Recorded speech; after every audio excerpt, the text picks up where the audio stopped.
Mr. Gu. Pasensya na po, Mr. Gu. Nahuli ako. Mr. Yao, tinawag mo po siya Mr. Gu. Nagkakamali ka lang po ata. Ikaw talaga! Mr. Yao, hindi ba't ako ang assistant ni Mr. Gu? Dapat talaga hindi mo ginagalit ang president.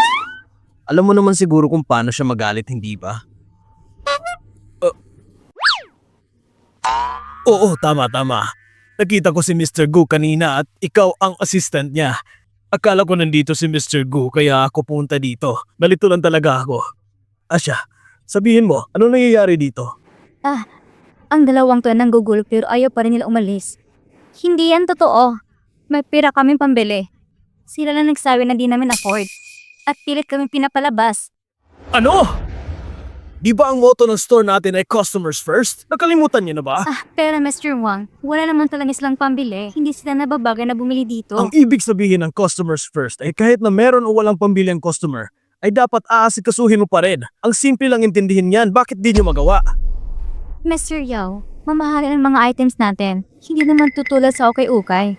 Siya nga pala, siyang design manager ng Hanging Group. Saksi siya sa panggugulo nila dito. Bulag ba kayo? Hindi ko alam paano ka nakapasok at wala akong pakialam. Bibigyan kita ng 30 minuto para mag-impake at umalis dito. Tanggal ka na, kundi baka may mangyari pa sa'yo. Mr. Yao, ano bang ibig mong sabihin? Bakit mo naman po kami tatanggalin sa trabaho? Bakit? Dahil maling tao ang inaapi ninyo. Sino naman? Sila ba? Madam, nakinig lang kami sa'yo. Kaya nga namin siya pinapalis, hindi ba? Pero ngayon, matatanggal kami sa trabaho dahil doon. Tulungan mo po kami. Opo. Pakiusap. Tulungan mo kami. Mukhang seryoso itong Mr. Yao na to. Posible kaya, ang walang silbing asawa ni Chikia ay mayaman talaga? Hindi ako pwedeng masangkot uli sa gulo. Dahil mawawalan din ako ng trabaho. Huwag mo akong hawakan. Hindi ba't kayo ang may gawa nito? Ano namang kinalaman ko sa inyo? Dapat nga ang wall of the store ninyo ay matagal nang pinasara. Tara na.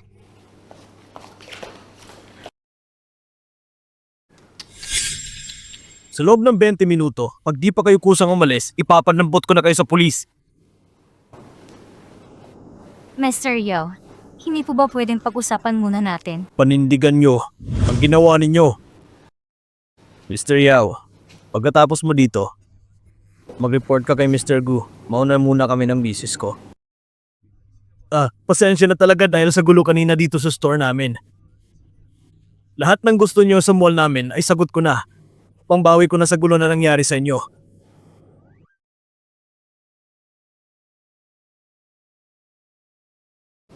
Mamili lang kayo. Mr. Yao, makinig ka muna sa paliwanag ko. Isa lang siyang hamak na assistant. Hindi naman kailangan na magkakagulo pa dahil sa kanya. Galing sa siya Hanging Group. Siya si President Gu. Ano? Naisip ko lang. Guyanzo, bakit pala takot si Mr. Yao kanina? Siguro kasi alam niyang malapit ako kay Mr. Gu. Natakot siguro siya na isumbong ko siya kay Mr. Gu kaya siya ganun. Ikaw ang sidekick ni President Gu, parang si Batman may Rubin. Basta masaya ka. Siyempre masaya ako. Basta masaya ka. Nakita mo bang mga mukha nila kanina? Parang babagsak na yung mga panga nila. Napahiya nga sila. Masaya ka ba dun? Siguro kasi dahil na din sa ginawa niya sa akin noon. Hayaan mo na. Di ba mamimili pa tayo? Di ba sabi ko? Libre ko. Tara na.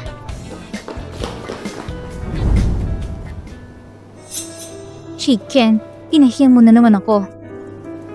Maghintay ka sa akin. Ilang araw na din kasi yan nangyari, hindi ba? Ay, Chicken! Chicken, maupo ka.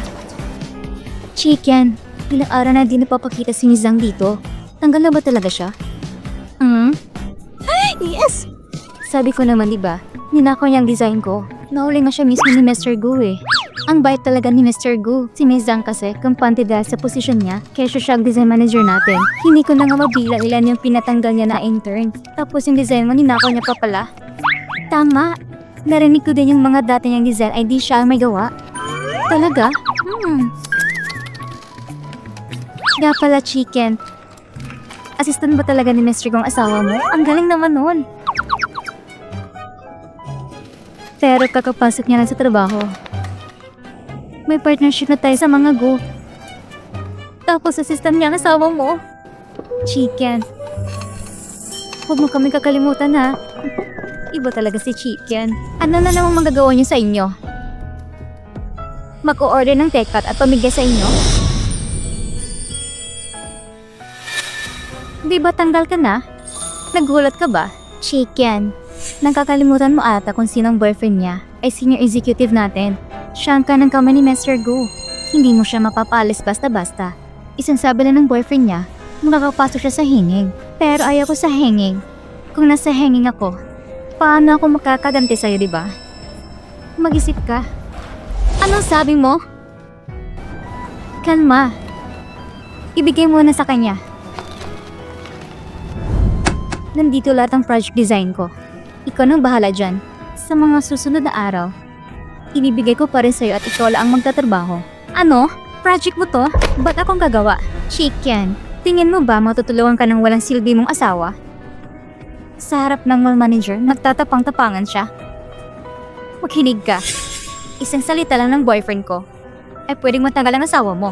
Ginawa yan ni Go Yanzo para tulungan ako. Hindi ko pwedeng palagan si Mizan. Hindi ko siya kaya mawalan siya ng trabaho dahil sa akin. Naiintindihan ko. Mabuti. Galingan mo ha. Makinig kayo. Naghanda ng party ang boyfriend ko sa Imperial Hotel para i-celebrate ang pagbabalik ko sa Chancheng. Pwede magdala ng kamag-anak. Tulad na walang silbi ng asawa. Kung hindi mo gugusto ang mangyayari.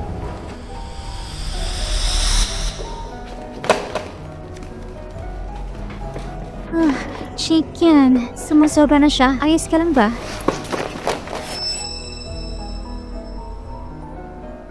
Darling, yung party mamaya, dapat rin nandun ka. Si Chicken kasi, inapin niya ako palagi. Nang dahil sa kanya nang galit si Mr. Go. Tulungan mo kung paganti sa kanila. Huwag kang mag-alala, darling. Siyempre tutulungan kita. Sige, bye. Chicken. Lagot ka sa akin ngayong bruha ka.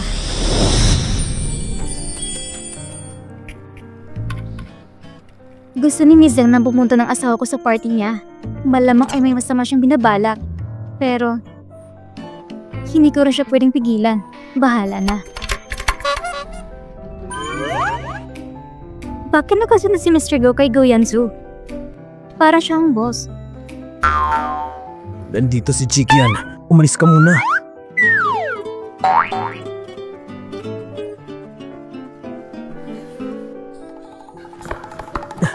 Ang aga mo ata ngayon. May party ang department namin kaya maaga ang uwian. Party? Anong party? Welcome party ni Miss Zhang. Zhang? Di ba tanggal na siya? Hindi na tuloy kasi. Boyfriend niya ang senior executive. Tara na, hatid muna kita.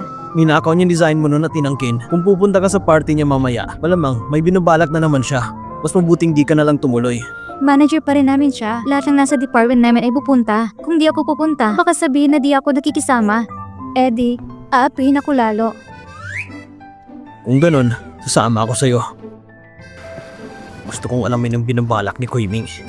Anong sabi mo? Wala. Gusto kong sumama para makilala ko din yung trimming na sinasabi mo.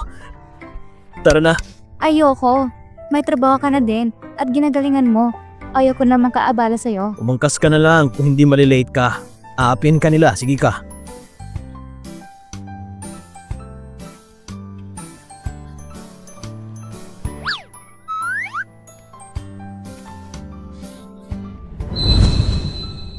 Kumawa ka na mabuti.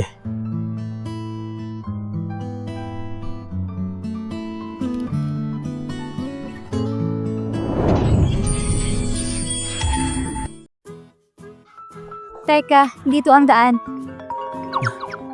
Mauna ka muna, susunod ako agad. Miss Zhang, ang ganda ng kwintas mo. Siguro mamahalin yan. Ganon ba? Ang kwintas na to ay bigay sa akin ng boyfriend ko. Si Miss Reina ang may gawa nito. Pero hindi ko talaga alam kung magkano to. Miss Reina? Siya ang best jewelry design sa buong mundo. Malamay sobrang mamahalin yan.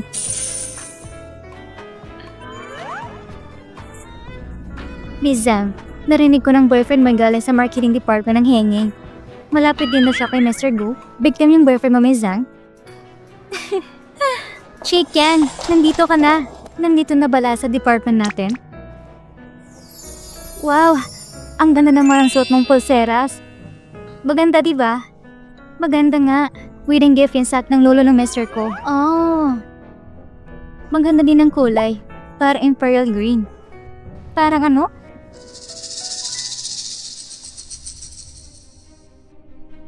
Hoy mga pulube, anong imperial green bracelet? Ordinaryong bracelet lang naman to. Hindi naman ito imperial green. Tama ka dyan. Paano mo naman maa-afford ang mga mamahaling bagay? Hindi mo kayang bilhin. Peke lang yung suot mo, chicken. Isa ka lang pulog mapagkunwari. Diba, normal ka lang naman sa office. Hindi ko inaasahan magyayabang ka dito sa party. Hindi naman ako nagyaya. Ah, anong ginagawa mo? Akin ang bracelet ko. Bakit ba? Akin ang bracelet ko. Bakit ba? Peke lang naman tong bracelet mo. Bakit ka ba nagagalit? Tabi-tabi mo lang ba ito tabili? Sa Changi ba? Ang bado ng pagka-green. Halatang pike. Mahirap lang talaga si Chicken. Bagay sa kanyang basurang bracelet na yan.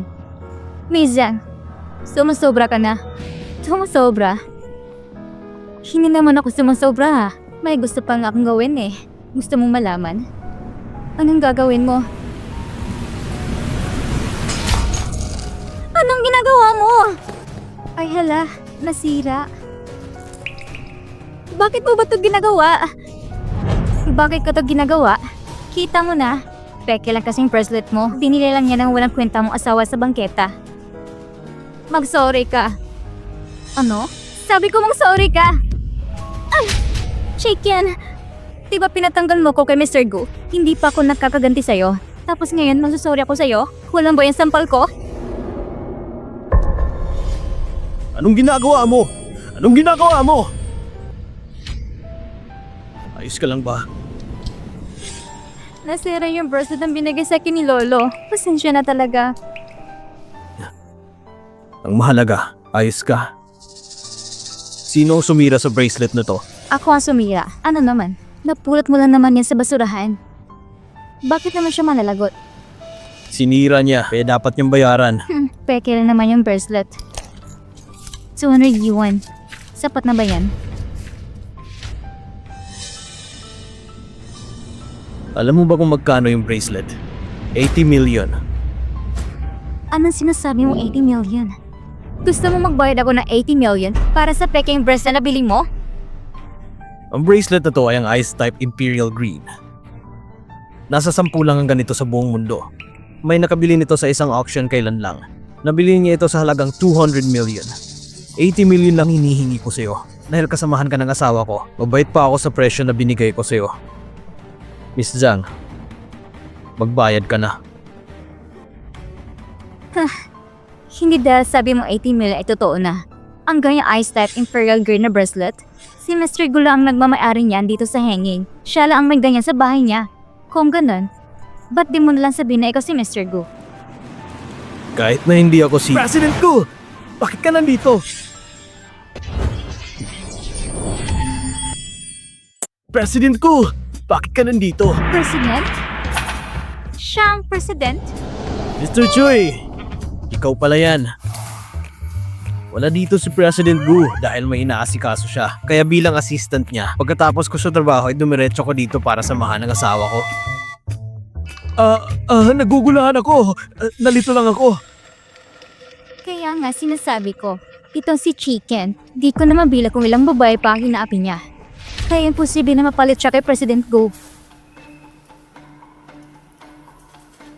Darling, inaapi nila ako. Ipagtanggol mo ko sa kanila. Paano ko naman maaapi ang assistant ni Mr. Gu? Baka naman wala lang yung nangyari. Tinira ni Miss Zhang ang bracelet ng asawa ko. Ayaw niya ding bayaran. Ano? Sinungaling nga kayong dalawa eh. Para lang sa basurang bracelet ng pagbabayaran nila na ako ng 80 million? Anong tipong bracelet? Anong tipong bracelet? Hindi yan 80 million. Ordinaryong bracelet lang to. Ano namang 80 million to, diba? To ang... Ano pang hinihintay mo? Bakit di ka pa tumatawag ng pulis? Parang madamputat ng walang hiyang dalawang to. Manahimik ka! Sherming, nababaliw ka na ba? Ang bracelet na to, nagkakahalaga ng 100 million! Ano? Ito? Paano nangyari yun? Mahirap lang sila. Assistant lang siya. Paano siya nagkaroon ng mamahaling bracelet? Oh my God. Chicken. Ay hindi lang basta assistant, kundi mayaman din. Guyanzu, sumusobra ka na. Anong 80 million? Tapos 100 million? Ang mahal naman ata nun. Hayaan mo na siya magbayad ng totoong presyo nito. Pag nalaman nilang totoong presyo nito, paano kung kaso niya tayo ng fraud? Hindi pwede. Chikian, patawarin mo ko. Nagsinungaling ako sa'yo dati. Sa totoo lang, Hindi ka ordinaryong tao lang. Ikaw ay nawawalang anak ng mayamang negosyante, hindi ba? Alam kong gusto mong gumanti para sa akin, pero magpakatotoo na lang tayo at huwag magsinungaling. Ayaw mo namang maging masama sa tingin nila, hindi ba? makakahanap ako ng pagkakataon na sabihin sa kanya ang totoo. Tama ka. Nag-usap na kami ng asawa ko. Hanggat magpapaumanin kayo ng maayos, hindi nyo na kailangan magbayad ng malaki. 800,000 na lang. 800,000? 800,000? Pero hindi na naman ang savings ko. Dali na. Kung ayaw ni Miss Zhang magbayad ng 800,000, edi yung 80 million na lang. Chicken, patawarin mo ko. Hindi ko naman sinasadya. Magbabayad na ako. Transfer mo sa account ng asawa ko. Ang pera ko ay pera niya din. Ah, ang cute nila. Hindi lang gwapo at payaman. Sobrang bait pa. Nakakaingit naman. Asawa ko. Yung code mo.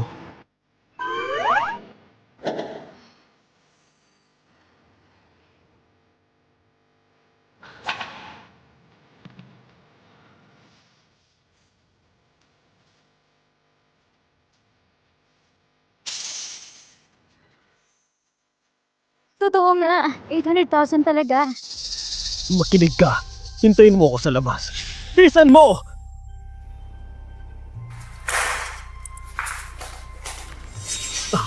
Mr. Gu, assistant Gu. Miss Chi, pasensya na sa nangyari kanina. Ako na ang humihingi ng pasensya para sa girlfriend ko. Okay lang. Wala yun. Mr. Choi, bantayin mo ng maigi ang girlfriend mo. Pag dun pa lang, di mo magawa ng maayos. Pagdududahan ka ng kakayahan mo sa trabaho. Opo. Ayokong may ibang makakalam kung sino ako, okay? Opo, naiintindihan ko. Kayong lahat, pasensya na. Kumain at magsaya na tayo. Lahat ng pagkain ay libre ko. Ang party ay sisimulan na natin. Mr. Gu, mauna na po ako. Ganun ba talaga pag mataas ang posisyon sa kumpanya, masyadong magalang? Takot ata siya sa'yo. Alam mo ba kung bakit natakot siya sa akin? Hindi. Kasi ako ang Robin ni Batman.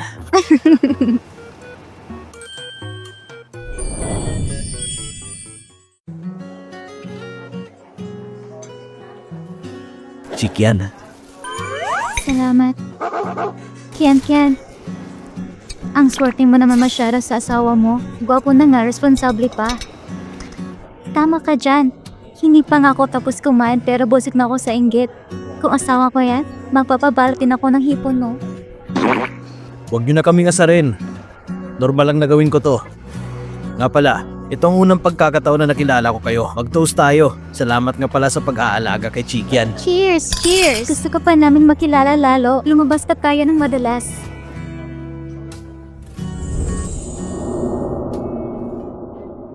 Trimming, ano bang problema mo?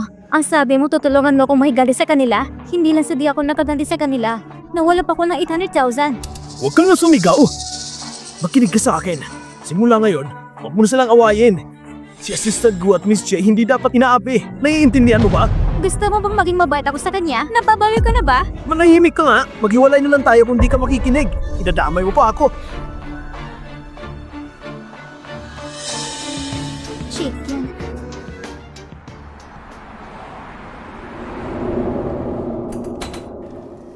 Kaya ko na to. Oo na, alam ko. Ba't ayaw mong maniwala? Oo na, niniwala na ako. Dahan-dahan. Sabi ko naman sa'yo dahan-dahan lang sa pag-iinom pero di ka naman nakikinig. Masaya kapag madami kang nainom. Ano bang ginagawa mo? Tinutulungan kitang alisin ang sapatos mo. Go, Enzo. Ano yun? Nandito lang ako. Go, Enzo. Hmm? Ang pogi-pogi mo talaga. Talaga ba?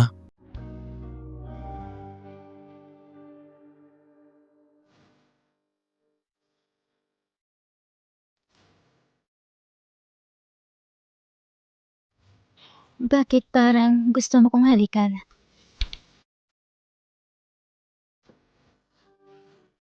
Chick yan. Alam mo bang pinagsasabi mo? Oo naman.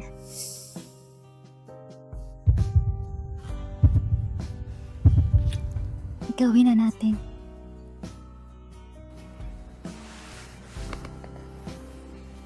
Kung gusto mong gawin natin, pagbibigyan kita. Pero huwag kang magsisisi.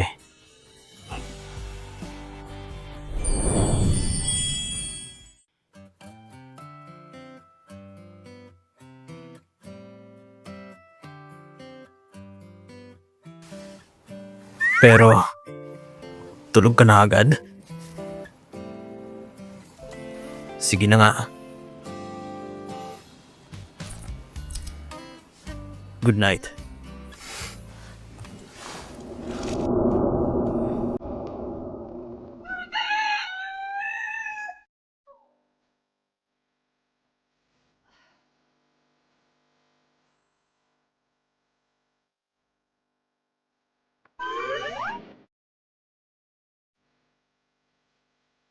Go, Enzo! Bakit? Ano nangyari? May nangyari ba? Nangyari ka no? Ano kasi? May nangyari ba sa atin na hindi dapat mangyari? Gusto mong malaman kung may nangyari sa atin? Hindi naman sa ganon. Iba na kasi yung suot ko na damit.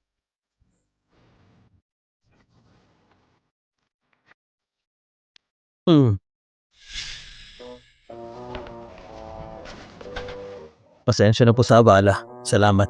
Wala lang yon. Normal na paminsan-minsan lumabas kayong mga kabataan. Painumin mo na lang siya ng marigamgam na tubig para mahimasnasan. Alaga mo lang mabuting asawa mo.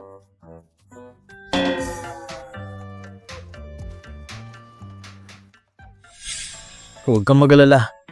Walang nangyari sa atin. Ang damit na suot mo hiniram ko lang sa kapitbahay. Siyang nagpalit sa'yo. Bumangon ka na dyan. Papalala ko lang pala. Ikaw ay late na. Ano? Hindi pwede.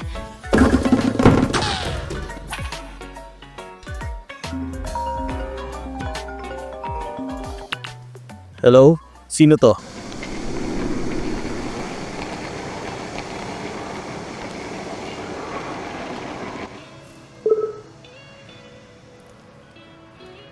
Enzo. Nakabalik na ako.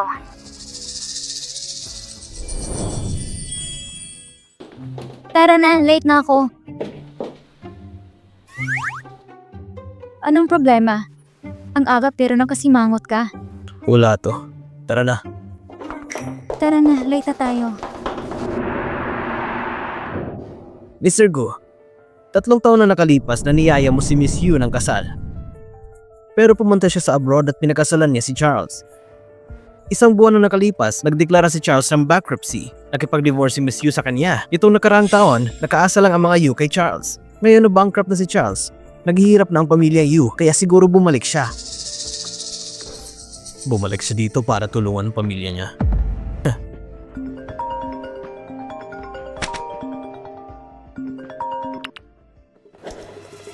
Hello, Lolo. Yuanzo. Ang babaeng galing sa pamilya Yu. Nakabalik na siya. Alam mo ba ito? Opo. Yuanzo, may asawa ka na, hindi ba? Huwag mong gayahin ng mga babaero na may tinatago. Dapat ay ayusin mo ito agad. Lolo, Kilala mo po ako. Ganon tipo ba ako sa tingin mo? Kung pagsabihan mo ako ng ganon parang si Chikian ang apo mo at hindi ako. Si Kian ay para ko na rin totoo nga po. Makinig ka. Ayusin mo ang gulo na to kaagad. Huwag mong hayaang magkasakitan pa kayo. Oo na po, Lolo. Huwag ka na pong mag-alala. Mr. Gu, yung bodyguard na inutusan natin na bantayan si Madam, nag-report na magkasama si Miss Yu at ang asawa mo. Sundan natin sila. Makinig ang lahat. Ito si Yushi o Miss Yu. Anak siya ng pamilya Yu. Sikat siya na designer at niya ng kooperasyon sa atin. Palakpakan natin siya. Hello po, Miss Yu. Galing ako sa design department. Ako si Zanker. Fan na fan mo ko. Ikaw si Chicken, hindi ba?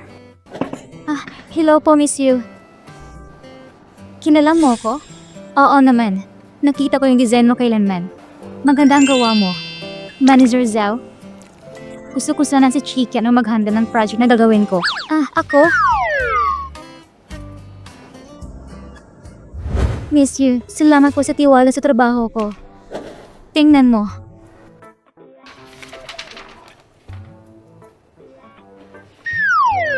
$1 million contract? Basta ba iiwan mo si Yuan Zhou? Mapapasayo ang 1 milyon. Teka, ano? Magpapakilala ko ulit. Ako si Yushi, fiancé ni Guyan Zhou.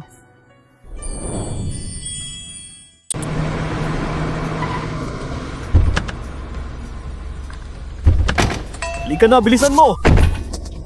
Kakabalik lang ng ex mo pero nang gulo agad. Siguradong malaking away to. Fiancé? Tama ka dyan.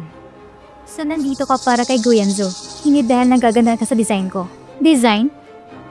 Hindi ba 3rd year lang kinaya mo sa isang bulok na stage college? Bakit mo naman naisip na magugustuhan kong design mo? Nandito ako para sabihin sa'yo na may relasyon kami ni Yuan Zhou noon. May hindi lang kami pagkakaintindihan. Ganun ba, Miss Yun? Pero nasabi ko na sa mister ko na wala akong pake sa mga ex niya. Kaya bakit ko siya ipagpapalit sa marami mong pera? Kulang pa ba? Magkano? Ikaw na magsulat. Miss Yu, hindi ko alam sa iyong mayayaman pero tingin mo ba mabibili ang lahat ng pera? Para sa akin, hindi lang basta bagay si Yuan Zhou na nagbibili. Kung gusto mo ng divorce, sige ba? Pero gusto ko siya mismo ang magsabi. Kaka ako papayag. Matapang ka pala. Chick yan, pinag-imbestigahan kita. Maagang namatay ang mga magulang mo. Kasana di natuloy dahil di kumahal ang ex mo. Ang lola mo naman ay may malubang sakit at nasa ospital. Ang sinasahod mo dito ay pangbayad mo sa ospital sa nurse. Ang pera na to, sigurado ka bang ayaw mo? Sigurado siya.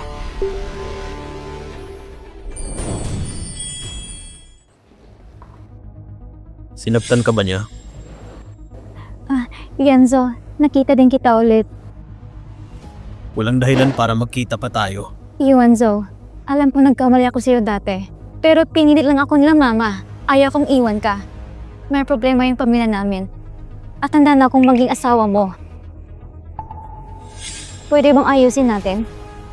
Babawi ako sa'yo. Di ba wala kang pakialam sa akin noon? Kahit nung inatake sa puso si Lolo. Simula nun, nawalan din ako ng pakialam sa'yo. Makinig ka. Huwag mo nang guluhin ulit ang buhay ko. Kung hindi, i-report kita kay Mr. Gu. Pwede niyang ipull out lahat ng investments ng pamilya mo. Mr. Go, hindi naman siya. Tama. Bilang assistant ko, para ko na rin totoong pamilya si Assistant Gu. Mahalaga din sa akin na maayos ang buhay niya. Kapag pumilit ka pa, Miss Yu, isipin mo na lang ang mangyayari. Paano na lang ang pamilya mo? Salamat, Mr. Gu. Mauna na po kami ng asawa ko. May gagawin pa po kami. Tara na. Teka lang. Diyan ka lang. Miss Yu, nakita mo naman siguro ang relasyon ni Mr. Go at Mrs. niya. Masaya sila at mabuti. Kapag pinagpatuloy mo to, paano ang pamilya mo? Hindi mo gugustuhin magalit si Mr. Go. Tinatakot mo ko? Basta pinapasabi ni Mr. Go, Miss Yu, mag-ingat ka. Ikaw?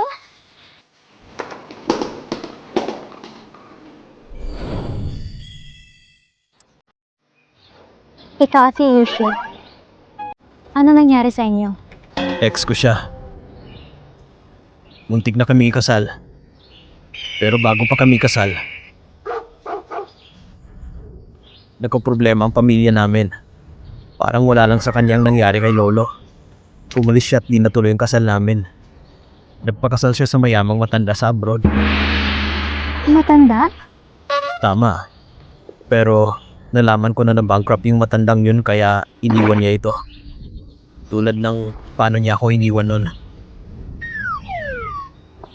Asawa ko, hindi mo ako iiwan, hindi ba? Ha? Tinago ko yun sa'yo. Nagkamali ako. Natakot lang ako na baka magalit ka. Pero mag-asawa na tayo. Wala na siyang magagawa pa dun. Mas gusto ko pang ayusin yung sa atin kaysa ayusin yung sa amin. Wala naman ako sinasabing di kita papatawarin. Ano? Ang sinasabi ko, pinapatawad na... Ano yun? Ano ka ba?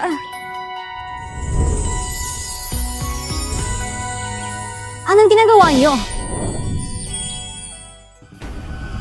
Anong ginagawa niyo? Bakit ka nandito? Gusto mo siya? Bakit ayaw mo makayos tayo? Yushi, hindi ka pa matapos? Go, Yanzo. Magkakakilala na tayo simula bata pa. Akong fiancé mo. Mas pipiliin mo to, walang maayos sa pinag-aralan, at mahirap ang pamilya. Bakit siya pa? 3 taon na nung pumunta ka sa ibang bansa. Pinutol ko na din ang ugnayan ko sa'yo. Bakit mas pinili ko siya kesa sa'yo? Bakit naman hindi? Isa pa, si Kian ang asawa ko. Respetuhin mo relasyon namin. Respeto? Ang mga katulad niya ay pang-maid lang sa bahay. Hindi siya nababagay sa'yo. Ganon?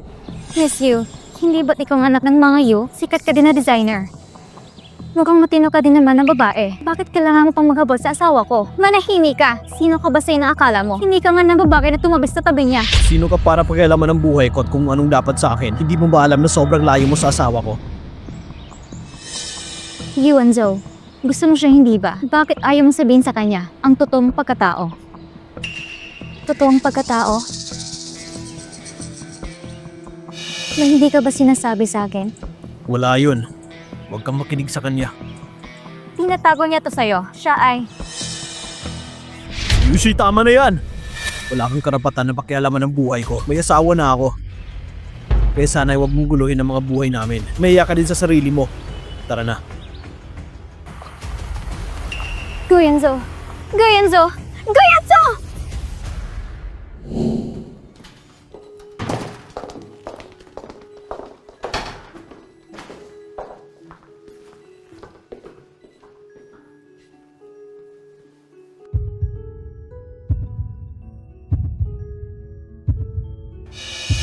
Go, Yanzo. Sabi ni Yushi na may kinatago ka sa akin. Alam mo yung pinakaayaw ko? Yung mga sinungaling. Alam mo yung pinakaayaw ko? Yung mga sinungaling. Hindi, wala akong tinatago sa'yo. Talaga? Oo naman. Buti naman. Sa susunod, kahit ano pang mangyari sa atin, huwag kang magsisinungaling sa akin, okay? Patawarin mo ako. Hindi ko pa alam paano sabihin sa'yo ang totoo. Hindi ako magsisinungaling pa sa'yo ulit. Oh, sige. Kung ganun, pinapatawad na kita asawa ko. Pero, huwag mo na ulitin, okay? Hindi sapat ang sorry lang. Kaya dapat, ilibre mo ako ng crayfish. Crayfish? Tara na. Ano ba? Halika na.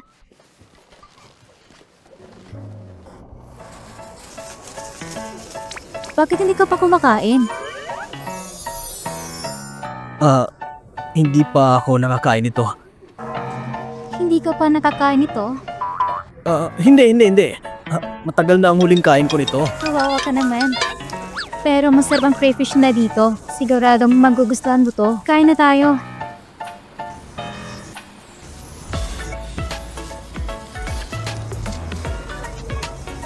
Wow, ang sarap talaga.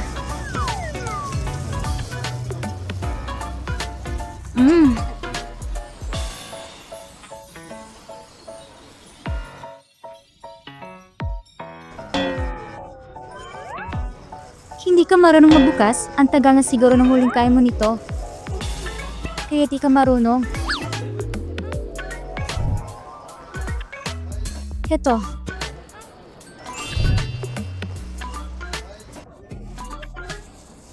Ang sarap.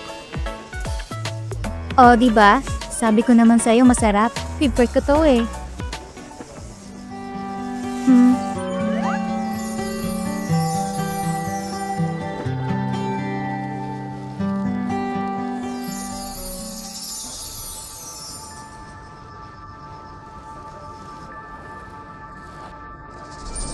Go, Yenzo. Mas gugustuhin mong makasama mo babaeng to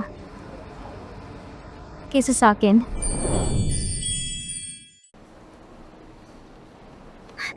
Tigil. Malilit na ako ba eh. Teka lang.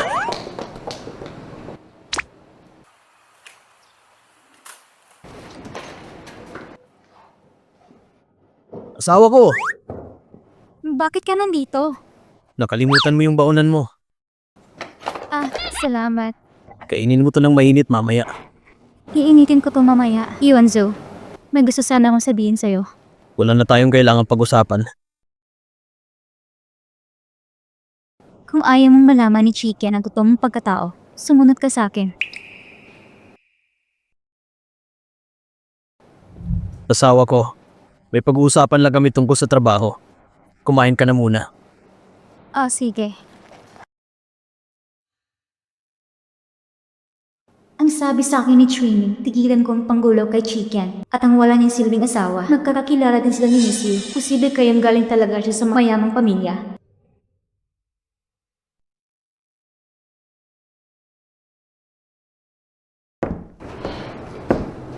Ano bang gusto mo sabihin? Guyenzo, alam ko namang hindi mo talaga gusto si Chicken. Napag-alaman ko, nagkinasalan kayo dahil gusto ito ng lolo mo. Hindi ka nagkusang loob. Kung hindi, dapat ay sinabi mo na sa kanya na ikaw si President Gu. President Gu? Siya si President Gu? Ano namang kinalaman mo sa amin? Kung tungkol dito ang pag-uusapan natin, aalis na ako. Teka lang. Ienzo, 3 araw mo lang ngayon. May party na hinanda ang pamilya ko. Makakadalo ka ba? Bakit naman ako dadalo? Ang pamilya namin ay may malaking problema ngayon, kaya kinakailangan namin ng tulong mo. Kapag nandun ka, dadami din ang dadalong businessman. Pakiusap, tulungan mo kami. Pangako, hindi ko na kaya guguluhin Polity Chicken. Totoo ba yan? Hindi ba tag-desisyon ka na? At wala na akong magagawa doon. Ang iniisip ko na lang ngayon ay paano mo tutulungan ang pamilya ko. Sige, pero dapat ay sumunod ka sa usapan natin.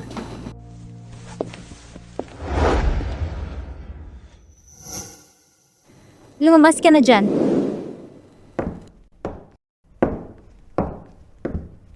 Miss you. Mabuti at narinig mo kami. Napakaalaman ko na ayaw mo din pala kay Chicken. Gawin mo to. 3 araw mo lang ngayon. Dapat ay mapipilit mo siyang dumalo sa party ng pamilya ko. Kapag nagawa kong plano ko, pareho nating makakamit ang inaasam natin. Masayang kooperasyon, Miss you.